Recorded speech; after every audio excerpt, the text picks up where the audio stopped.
Akash Inti, your favorite reflection of you. Today I'm talking about Shane Smith's The Science of Attraction. First off, Shane is a very good friend and highly encourage you guys to check out this book at The Mating Code on Instagram. He just finished publishing this book and it's absolutely incredible. The reason I'm talking about this today, though, is that one of our listeners was curious about what is this concept of he had asked me, can you explain what you mean, are you taking from a woman's survival value or adding to it? And so I figured I would spend a little bit of time on this today. First off, we need to define what is survival value. And before we even get to survival value, let me just lay an earlier kind of concept that I had picked up. And this is the concept of that life boils down to two types of value that can be provided by a man or a woman, or there's two goals, there's two aims to life. The first one is to survive. The second one is to pass on your genes or to reproduce. So we can boil it down to survival value and replication value. And these are the two values that any living organism really values because that's the game of life. So, okay, so we talked about what is survival value, what is reproductive value. So what does it really mean to have survival value? Well, survival value means increasing the ability to survive. Typically, this is done through the accumulation of resources, the ability to protect territory, and really the management of kind of like social.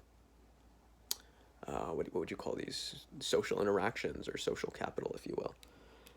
So that's how I would define survival value, though I'm sure others would define it differently. Now, okay, so cool. We have this concept. We can briefly go into reproductive value. What does reproductive value mean? Well, the ability to bear children or the ability to really create children or nourish them, if you will.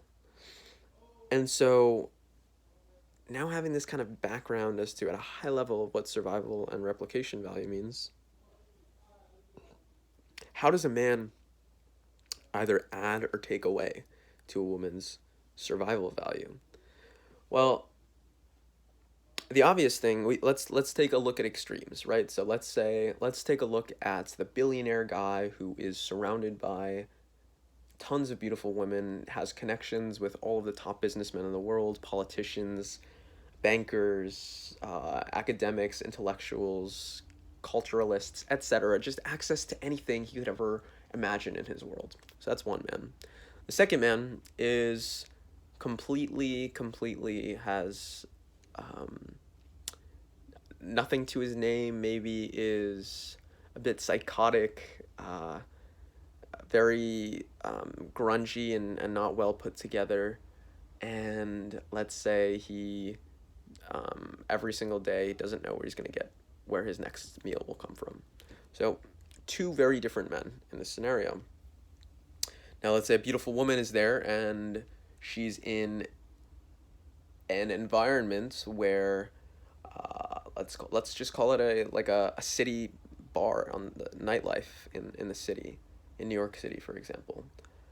Now in that scenario, it would make more sense that her survival value would be aligned with the billionaire, this kind of guy, in the sense of he can take her anywhere, he can provide resources in that regard in terms of monetary, he could provide social resources, he could also make sure that she's secure in the sense of that the environments will be receptive to her, assuming that two of them are together.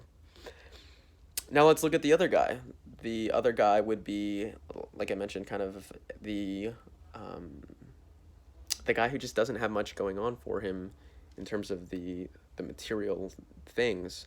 Yet on the same token, that man might be able to provide that same woman survival value, but maybe in the streets, in the underworld of New York City, if in some way, shape, or form. So each man, every single man has some type of survival value. It simply depends on the context of the situation. And it depends obviously on the values of the woman. Typically, most women kind of do enjoy being provided well for. and not having to think about resources, not having to think about making like political or social connections, things of this nature. That's traditionally been kind of on the role of the man, um, and so society most often views that billionaire type guy as the guy who has the most survival value. Yet again, it just depends on the context of the environment and such. So what do I mean by this? Well, if the woman is at, like I said, that top New York City bar, and this kind of grungy type guy goes in, he's probably not going to fare as well in that specific environment with that woman, because he'd be taking away from her survival value. In other words, he wouldn't be adding anything to her experience that, like maybe VIP access, or um, I don't know, just a night of free drinks, or introductions to some of the top guys in the area. That's what the grungy guy might not be able to provide. Whereas if the billionaire was in the slums for some reason, he might not be able to provide those same types of relationships. So again, he might not be able to provide the inroads with the, I don't know, um, those who oversee and manage the underworld in this scenario, or so on and so forth. So this is just a glimpse of it, and in terms of the thinking through it. And so as a man, it's just important to think through how are, if there are women in your presence, and you want to play with the dynamics of attraction, it's important to be aware of, are you adding to her survival value or taking from it? In other words, is she, in the specific environment that you're in, can she see herself in a higher elevated state as a result of your presence? Or is it that your presence adds a level of negativity in the sense of survival? So those are a couple words on this. Hope you guys enjoyed. Highly, highly, highly recommend you guys check out The Science of Attraction. Really, really incredible book. And wow, it's just so powerful. So keep up, thrive, and stay sexy.